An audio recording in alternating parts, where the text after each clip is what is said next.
안녕하세요. 이재욱입니다. 이번 시간은 관계법규를 함께 해나가도록 하겠습니다.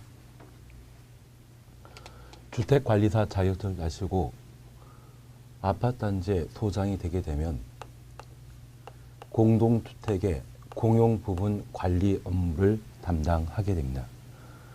공동주택의 공용부분은 보통 아파트에 거주하시게 되면 집 안, 대문 안쪽 공간을 전유 부분이라 표현하고 집 밖에 계단, 복도, 주차장 등을 공용 부분이라 표현하게 됩니다. 이러한 공용 부분은 보통 공동택인 아파트에 존재하게 되는데 그 아파트 건축과 관련된 법령들을 우리가 함께 살펴보게 됩니다. 첫 번째 우리가 함께 보시는 게 건축법이 됩니다. 여기 건축법은 건축물과 관련된 공법상의 규정으로서 건축물의 안전에 관한 사안들을 다양하게 다루게 됩니다.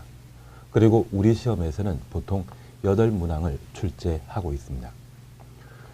그리고 이 건축법에 따라 주택을 만들 수 있는데 그때 만들어지는 주택은 내가 살 집을 만드는 것이고 아파트 단지에 여러 세대를 만들게 된다면 그 목적은 분양하는 것을 목적으로 하게 됩니다.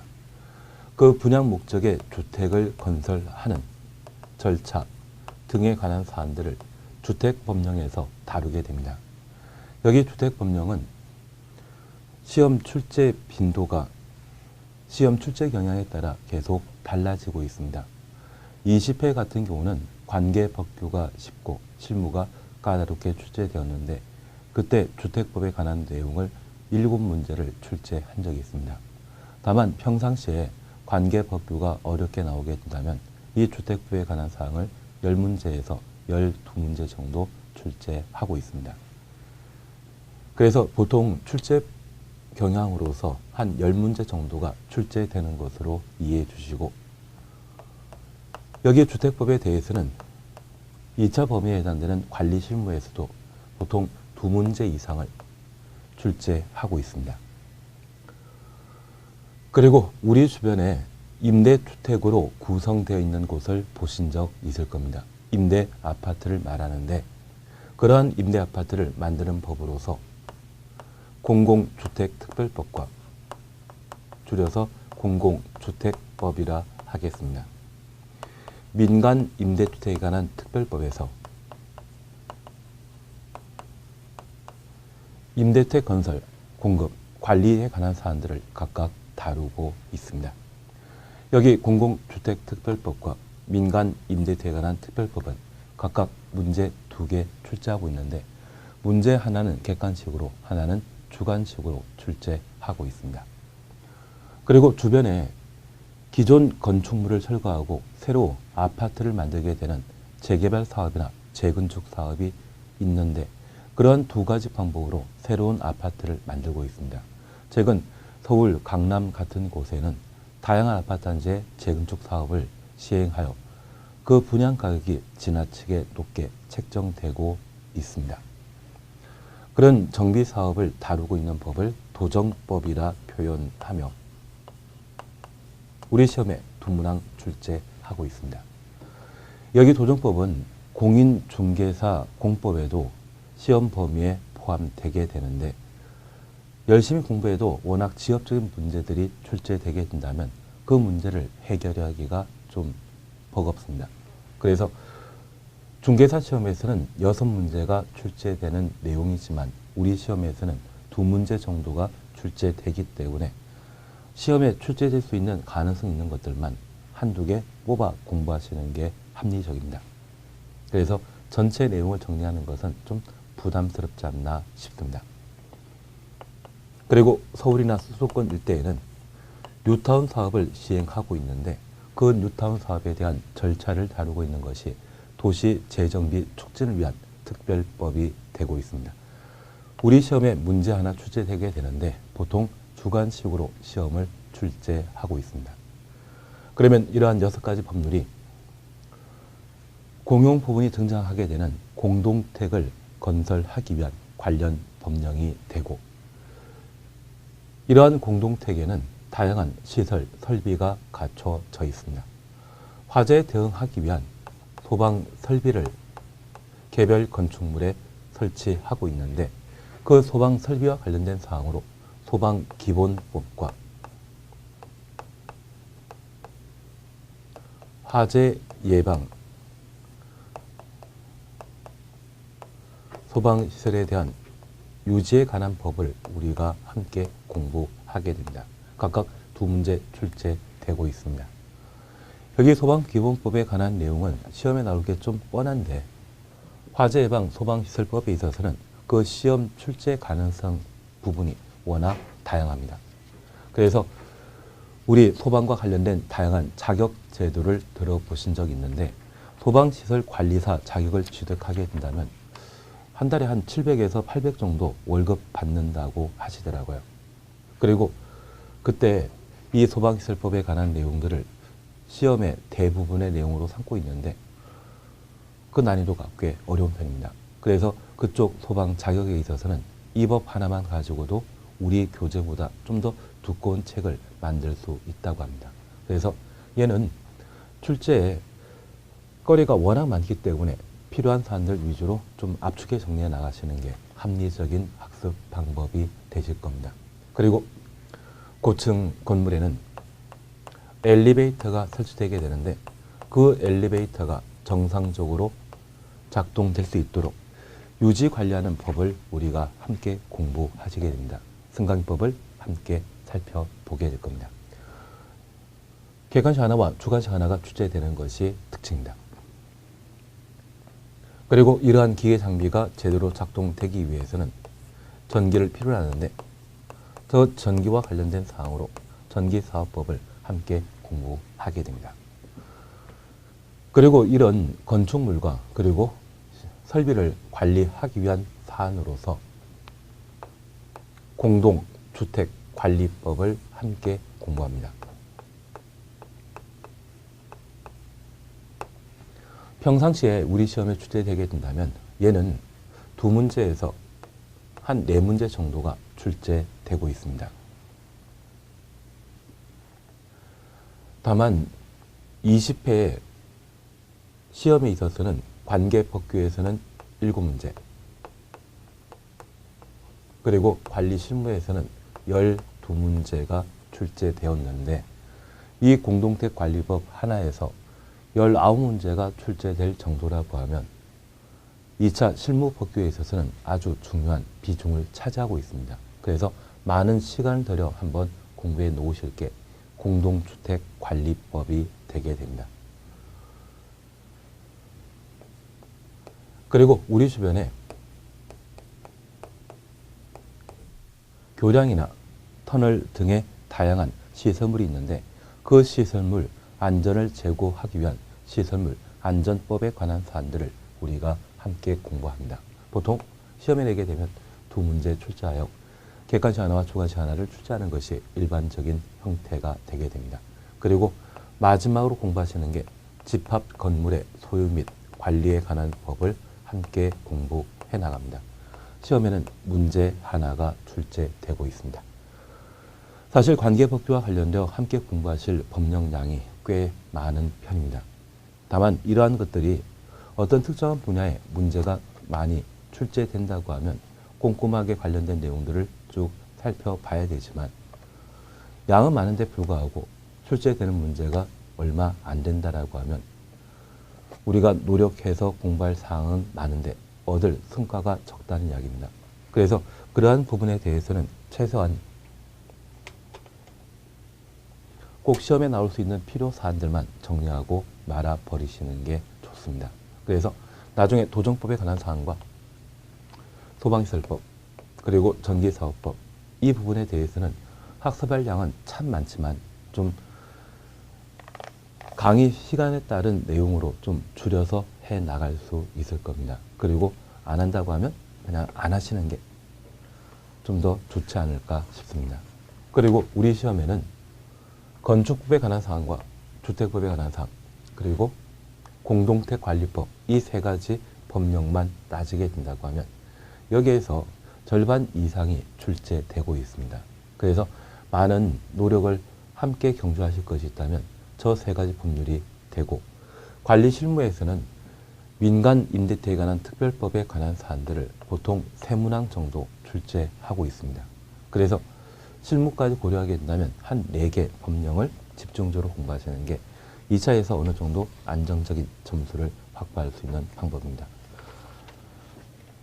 그렇지 않고 다 하고자 한다고 하면 무한정 시간은 끌고 학습량은 늘어날 뿐입니다. 그래서 이런 범위로 한번 함께 해나가십니다. 그리고 우리가 함께 공부하실 관계법규 13가지 법령이 구성되게 되는데 이 13가지 법령은 평상시에 우리가 사용하던 용어가 아닙니다.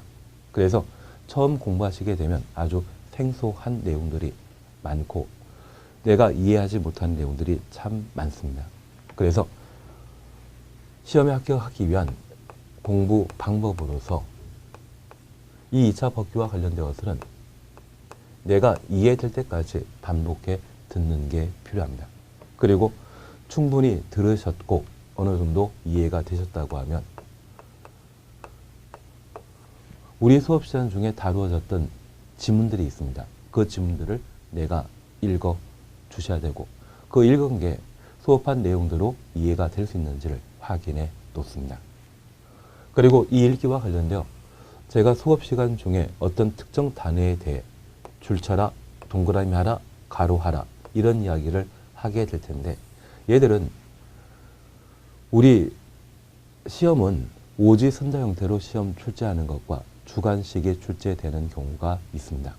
만약 객관식으로 출제하게 된다고 하면 이런 표시가 있는 부분을 조정해서 틀린 지문 만드는 경우가 대부분입니다. 그래서 그 틀리게 만들게 될 지문을 내가 자주 눈으로 확인하시게 되면 본 시험 봤을 때 정답 찾아내기가 수월하실 겁니다. 그리고 주관식도 가미되고 있기 때문에 주관식으로 정답 지문이 될 수 있는 사안에 대해 이런 표시를 하게 될 겁니다. 그래서 전반적인 책 내용을 살피시면서 관련된 내용들을 이해하고 있는지 확인하시고 이런 표시가 있는 지문들이 있다고 하면 자주 반복해서 읽어주셔서 내가 기억할 수 있도록 해주신다고 하면 2차 법규와 관련되어 좋은 성적을 얻으실 수 있으실 겁니다. 그래서 공부 방법으로 여러 차례 반복해서 동영상에 집중해 주시고 그리고 어느 정도 내 실력이 확보되었다. 그리고 용어를 충분히 이해한다 싶으시다면 진도 나간 사항만큼 한번 읽어주시는 게 합격할 수 있는 방법이 아닌가 싶습니다. 그러면 이번 시간은 건축법에 관한 사안들을 함께 정리해 나가십니다.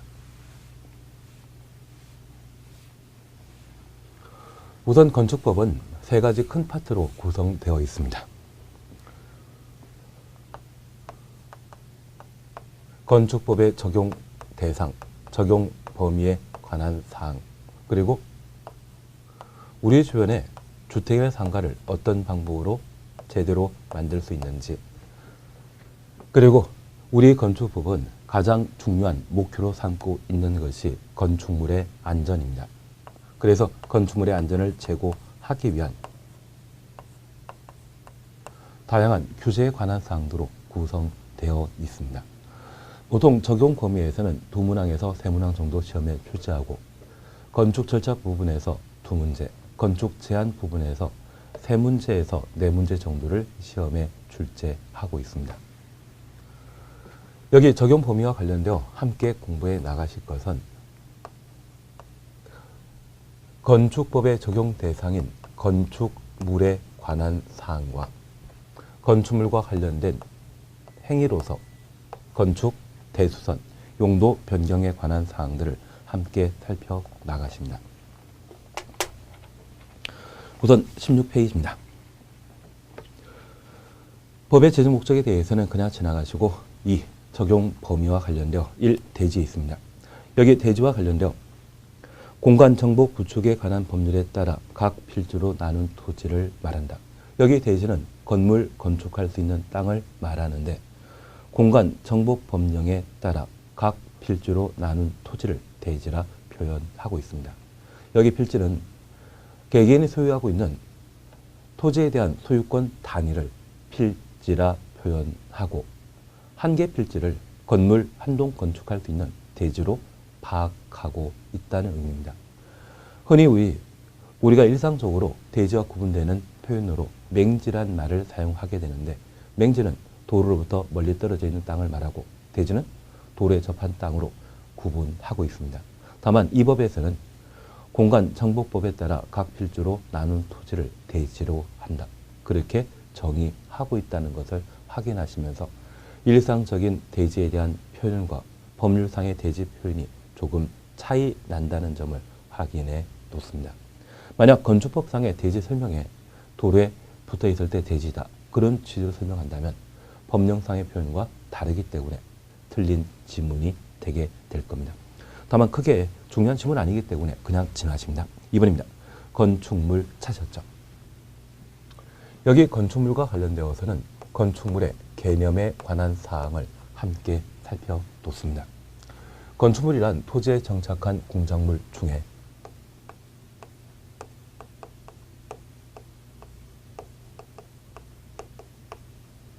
지붕과 기둥 또는 벽이 있는 것을 건축물이라 하고, 이러한 건축물에 딸린 함께하는 시설물이 있다면 건축물 자체로 취급하게 됩니다. 그리고 지하 또는 고가에 설치되어 있는 공작물 중에 대통령령이 정하는 사무소 등으로 사용하고 있는 것을 건축물이라 표현하고 있습니다. 우리가 민법 공부하시다 보면 민법 98조에서는 물건에 대한 기본적인 정의를 하고 있습니다. 무형물과 유형물.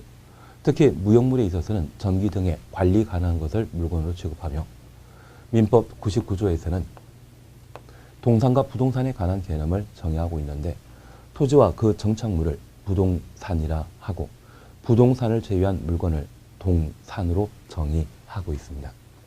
그것은 민법의 물건에 대한 개념 정의인데, 우리 건축법에서는 물건을 크게 세 가지 형태로 구분하고 있습니다.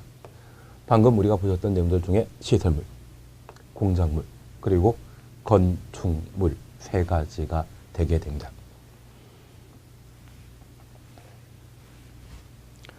우리 주변에 다양한 물건이 있는데 그 물건을 천연물과 인공물로 나눌 수 있습니다. 여기 시설물은 사람이 인공을 가미하여 만든 일체 것들이 있다면 죄다 시설물이라 하고, 인공이 가미되지 않았다고 하면 죄다 천연물로 분류하게 되는데, 우리 산에 심어져 있는 나무는 천연물이 될 겁니다. 도로 옆에 심어져 있는 가로수라고 하면 인공물이죠. 그리고 이 가로수나 교통 안내 표지판을 시설물관리공단에서 나무 가지 치는 전지 작업 등을 담당하고 있는데, 시설물관리공단이라는 곳 들어본 적 있으시죠? 그래서 인공 가미한 일체의 것들이 있다면 모두 시설물로 분류하게 됩니다. 이러한 시설물 중에 특별한 요건을 갖추게 되면 공작물로 취급하게 되는데, 이 공작물은 시설물 중에 돌출되어 있는 것을 공작물이라 표현하게 됩니다. 그래서 도로에 아스팔트 등을 포장했다고 하면 걔는 다 시설물이지만, 도로 여행하다 보면 주변에 광고탑이나 담장이나 굴뚝 같은 것을 보신 적 있을 겁니다. 그런 일체의 것들이 있다면 죄다 공작물로 취급하게 됩니다. 그리고 이러한 공작물 중에 일정한 요건을 갖추게 되면 건축물로 분류하게 되는데, 그 요건은 바로 지붕에 있습니다. 지붕이라는 구조를 갖추게 된다면 건축물이고, 그렇지 않다면 공작물이 되게 되는데, 저 지붕은 혼자 존재할 수 있는 구조가 못 되기 때문에 이를 지탱하기 위한 부가적 요건으로서 기둥 또는 벽을 필요로 합니다. 그러면 우리 남산 같은 데 등산하시다 보면 팔각정이라 해서 지붕을 기둥으로만 받쳐주고 있는 구조물을 보신 적 있을 겁니다. 걔는 건축물이다 아니다. 건축물 자체입니다. 그래서 우리 건축법에서는 건축물과의 비교 대상을 공작물로 취급하고, 저 공작물 중에 필수 요건에 해당되는 지붕 꼭 있어야 되며 이를 수행하기 위한 부가적 구성 요소인 기둥, 벽에 대해서는 선택 개념인 또는 이란 말을 따로 사용하게 됩니다. 그리고 두 번째입니다. 이러한 건축물에 딸린 각종 시설물, 공작물도 추가할 수 있을 겁니다. 모두 건축물로 취급하게 됩니다. 만약 이 건축물과 별개 독립되어 있는 시설물, 공작물이라고 하면 시설물, 공작물로 취급되게 되지만 건축물과 함께 존재한다면 건축물 자체로 인정하겠다는 이야기입니다. 고속도로 여행하다 보면 도로 주변에 다양한 광고탑을 보실 수 있는데 이러한 광고탑이 건물 옥상에 설치되었다면 건축물과 함께 존재하는 것이죠. 그런 것이라면 건축법의 적용 대상인 건축물 자체로 취급하게 됩니다. 다만 이런 건축물과 분리되어 별개 독립된 공작물이 존재할 수 있는데 이러한 공작물이 특별히 사람의 안전에 큰 영향을 끼치는 일정한 조건을 갖췄다면 이러한 공작물에 대해서는 시군구청장에게 신고하고 공작물을 설치하도록 되어 있습니다. 이러한 공작물 범위와 관련되어서는 우리가 신고 대상인 공작물 범위를 함께 살펴주시는 게 필요합니다. 최근 건축법을 개정한 사항이 있기 때문에 이쪽을 한번 정리해 주셔야 할 겁니다. 그러면 우리가 잠깐 이해하실 것은 건축물과 함께 존재하는 시설물, 공작물은 건축법의 적용 대상인 건축물이지만 저 건축물과 분리되어 있는, 독립되어 있는 별개의 공작물에 있어서는 건축물은 아닙니다. 다만 사람의 안전에 영향을 끼칠 수 있는 일정한 조건을 갖춘 공작물에 대해서는 시군구청장에게 신고하고 설치하도록 되어 있습니다. 이러한 설치 신고 대상, 축조 신고 대상과 관련되어 2m 초과는 옹벽 담장, 4m 초과는 광고판, 광고탑,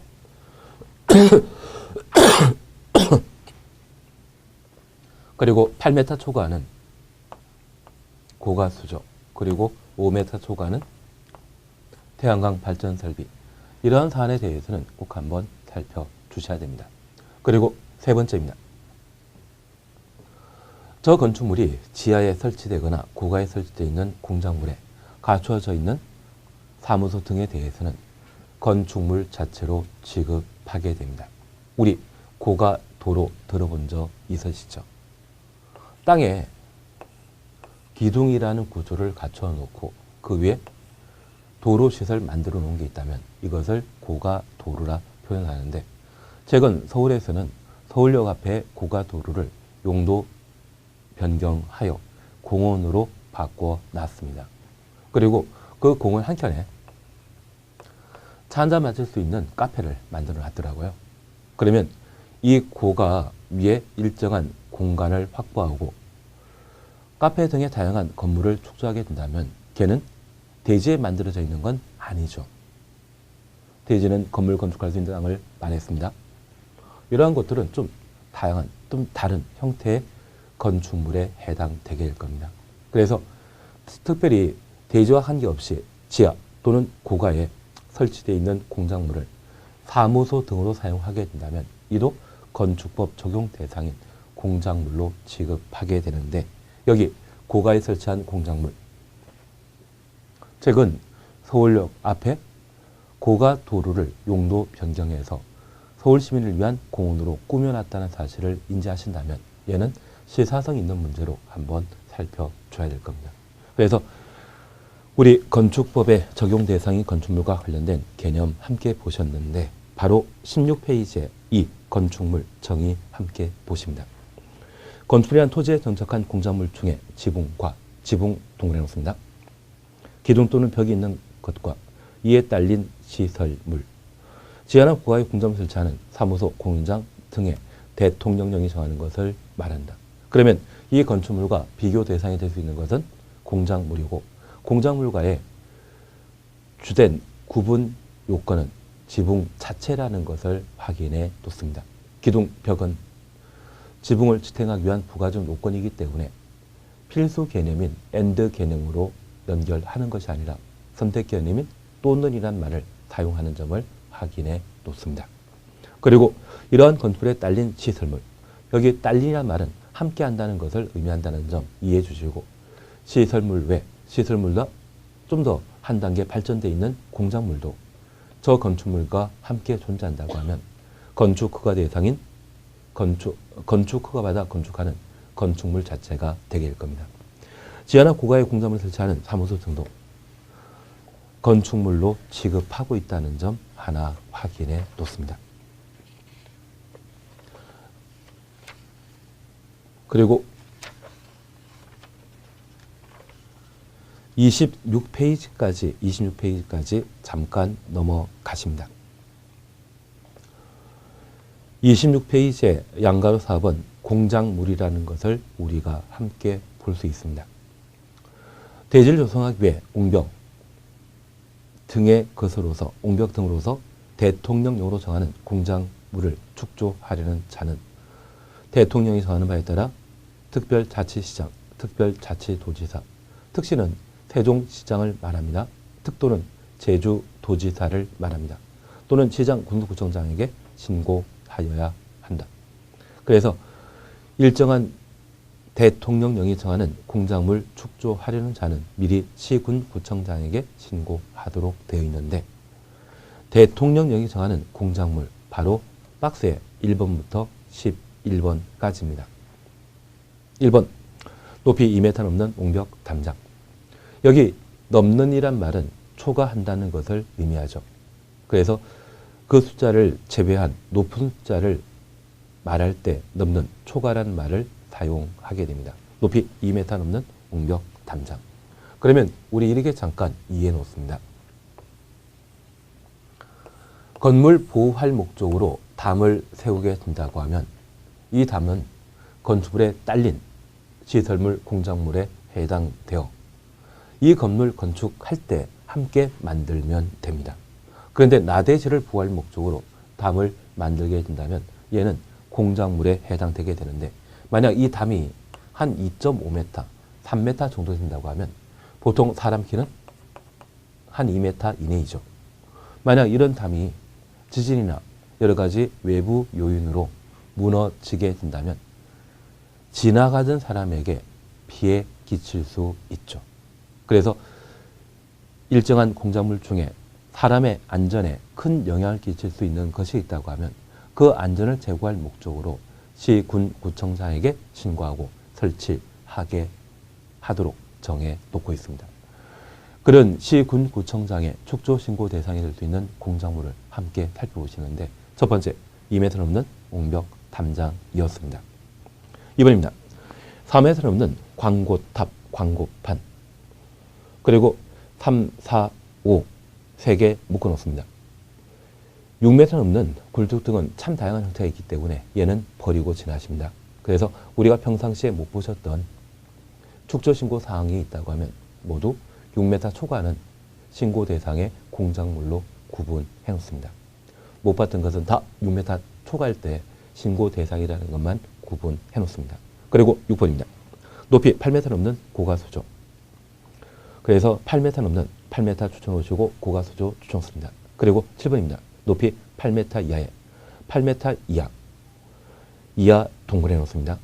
기계식 주차장 및 철골 조립식 주차장. 높이 8m 이하의 기계주차장은 건축법에 따라 축조신고 대상인 공작물이지만 8m 초과는 기계식 주차장일 때는 주차장법이라고 하는 다른 공법 규정이 있습니다. 그래서 8m 초과하는 기계주차장에 대해서는 주차장법에서 처리하도록 되어 있고 8m 이하일 때만 건축법상 축조신고 대상인 공작물로 구분하고 있습니다. 다른 신고 대상 공작물은 모두 초과란 말을 사용하고 있는데 얘만 이하이죠. 특이하게 구분해 놓습니다. 8번 그냥 보고 지납니다. 바다면적 30제곱미터 넘는 지하 대피호. 9번, 10번 그냥 지나가십니다. 그리고 11번입니다. 높이 5m 넘는 추정수입니다. 태양에너지를 이용하는 발전 설비. 앞서 1번부터 10번까지 숫자 기준에 대해 모두 짝수가 나왔었는데 여기 태양에너지를 이용하는 발전 설비, 태양광 발전 설비를 말합니다. 얘만큼은 홀수인 5m 넘는 때 신고 대상의 공작물로 구분하고 있습니다. 특이한 사안에 해당되기 때문에 꼭 한번 확인해 놓습니다. 그러면 우리 이렇게 잠깐 구분해 놓습니다. 이번 2차 시험 같은 경우는 추석 명절 전에 시험을 치르게 되는데 추석날 가족들이 다 모이시게 되면 가끔 고수업 치시는 경우 있죠. 그 고수업과 관련되어 광 5이면 점수 다 난다고 하는데 4광만 되더라도 점수 나지 않습니까? 그래서 앞으로 4광이란 말 보게 된다면 그 고수업과 관련된 사안으로 4m 초과는 광고탑, 광고판으로 구분해 놓습니다. 그리고 광을 파시는 경우도 있죠. 그래서 8고입니다. 8m 초과는 고가 수조, 축조 신고 대상인 것 구분하시고 특별히 8m 이하 기계식 주차장이라면 시군구청장에 축조 신고하고 설치 대상이 된다는 점 확인해 놓습니다. 그리고 5m 초과는 태양광 발전 설비. 그래서 5m 초과는 태양광 발전 설비 기억하시면서 오태입니다. 아마 추석 때 시골 마을 방문하시게 되면 한계 농지로서 농업 수확량이 좀 안 되고 관리 힘든 높은 곳에 있는 논밭이 태양광 발전 설비로 교체되어 있는 현상을 많이 보실 수 있을 겁니다. 이번 정권에서는 원자력 발전을 최소화하고 다른 전기 확보 방법을 채택하고 있으며 그와 관련된 여러 가지 정책 지원금이 제공된다더라고요. 그래서 5m 초과하는 태양광 발전 설비를 보시게 된다면 이런 사람의 안전에 영향을 끼칠 수 있기 때문에 시군구청장에게 신고하고 설치하는 축조 신고 대상으로 구분해 놓습니다. 그리고 우리 학교 다니실 때 산토끼와 관련된 동요 많이 불러본 적 있습니다. 그 산토끼가 아침에 일어나게 되면 옹달샘을 찾게 되는데 그 옹달샘이 이 옹담으로 기억해 놓습니다. 그래서 시군구청장 신고하고 설치할 공작물은 2m 초과는 옹담, 이 옹담입니다. 그리고 사광입니다. 8고, 5태. 그래서 이러한 사안들을 각각 정리하시면서 축조 신고 대상 공작물 범위를 각각 구분하시고 이때 못 보신 게 있다고 하면 6m 초과 시에 신고 대상으로 각각 구분해 놓습니다. 그런데 이러한 광고판이 건물과 함께 존재한다고 하면 그때는 건축물 자체로 취급되고 건축물과 분리되어 있을 때만 시군구청장에게 신고하고 설치하는 대상이라는 점을 하나 확인해 놓습니다.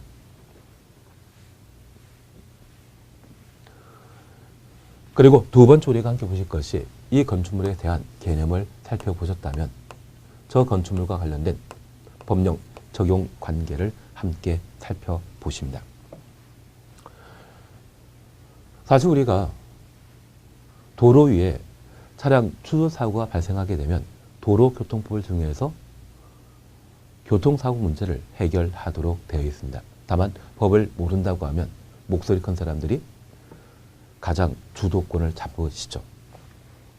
다만 그런 법적 분쟁이 발생하게 된다고 하면 법령 적용하는 것이 특징이라는 것을 우리가 인식하셨다고 하면 이제 건축물 건축과 관련된 다양한 분쟁이 발생하게 된다면 건축법령을 적용하는 것이 우선해야 될 겁니다. 다만 몇몇 건축물에 있어서는 건축법령의 적용을 배제하는 경우가 있습니다.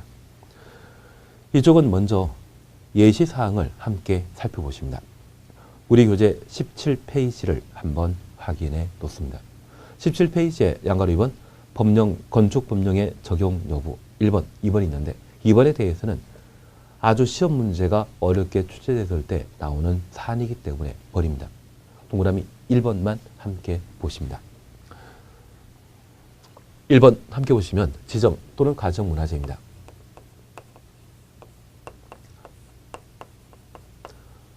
만약 내가 소유한 건축물이 문화재로 지정되거나 가정문화재로 지정되게 되면 나는 좋아한다, 싫어한다? 싫어합니다. 저 문화재로 새로 지정되게 된다면 문화재를 보호하기 위해 주변 일대를 문화재 보호구역으로 지정하게 되는데 토지 이용과 관련된 규제가 강화되어 토지 가격이 하락하게 됩니다. 그래서 문화재로 지정되어 있거나 가정문화재로 지정되어 있는 것을 토지 가격을 회복시키기 위해 가끔 철거하겠다는 사람들이 발생할 수 있습니다. 실제 남대문 불태우신 할아버지도 계시지 않으셨습니까? 그래서 이 문화재에 대해서는 문화재보호법이라는 특별한 법률에 따라 관리토록 건축법령을 적용하지 않고 있습니다. 그리고 두 번째입니다. 2번 보게 되면 철도, 궤도, 선로 부지의 다음 시설로서 운전보안시설, 보행시설, 플랫폼, 급수, 급탄, 급유 시설. 3번 고속도로 통행중소시설. 그리고 5번 하천구역 내 수문 조작실. 그러면 잠깐 구분하실 것이 있습니다. 여기 철도, 선로 부지라면 건물 건축할 수 있는 대지 이단이다. 대지 아니죠.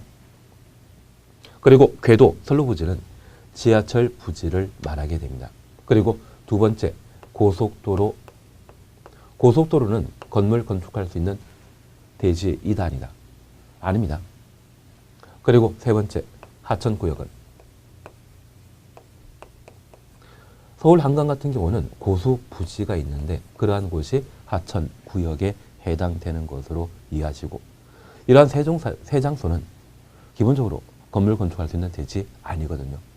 이러한 곳에 설치되어 있는 각종 지붕 있는 건축물이라고 하면 토지에 대한 정착성이 계속될 이유가 없습니다.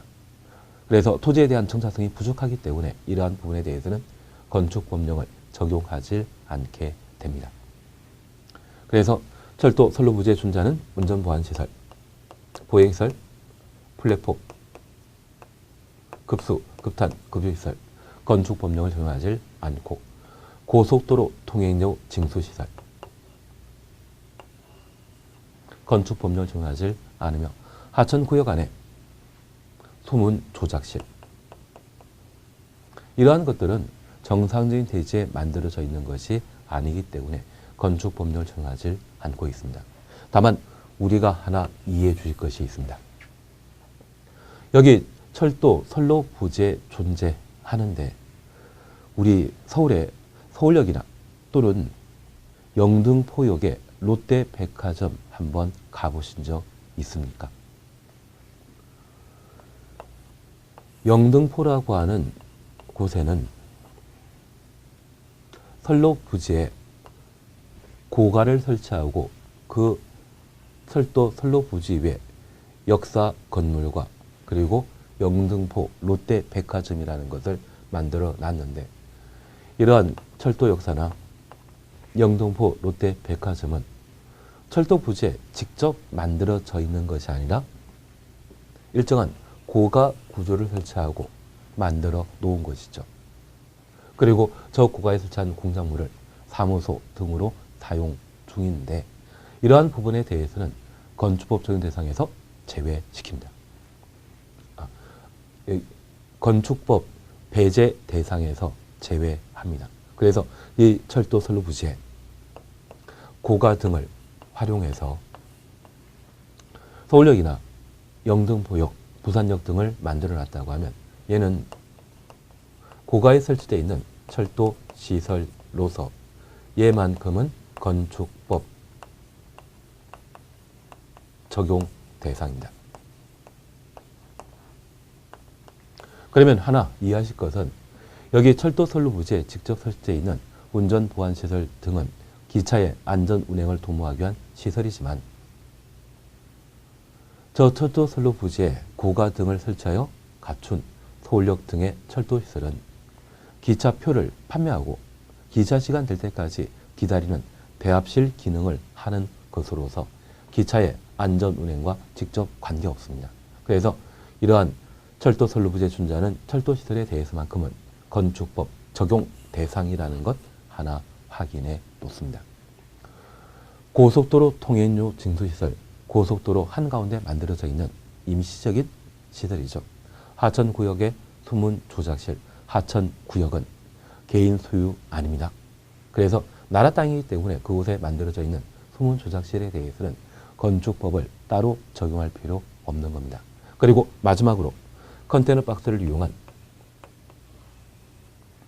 공장 용도의 이동 쉬운 간이 창고에 대해서는 건축법령을 적용하지 않고 있습니다.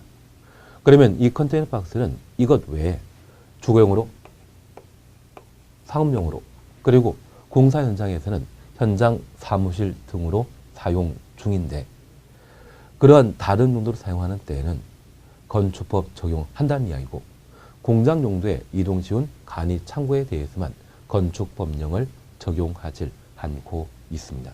그래서 저 컨테이너 박스를 만약 주거용으로 사용 중이라고 하면 그때는 건축법 적용 대상인데 최근 포항 지진 사건 이후 훼손된 주택을 대신해서 임시 주거시설로서 컨테이너 박스를 이용한 주거시설을 피해 입은 이주민들에게 제공했던 것이 있습니다. 그러한 것들은 건축법 적용 대상이라는 것을 한번 확인해 놓습니다. 그래서 우리 시험에서는 오지순자에 관한 문제가 출제되는 패턴으로서 건축법 적용하지 않는 5가지 건축물 던져놓고 그 중에 하나를 건축법 적용 대상으로 시험에 묻게 됩니다. 자주 시험에 출제되는 것으로서 철도 시설만큼은 건축법 적용 대상이라는 것 확인해 놓습니다. 동그라미 2번에 대해서는 그냥 지나갑니다. 그리고 다음 시간에는 양가로 3번 건축물 구성 등부터 함께 보도록 하겠습니다. 수고하셨습니다.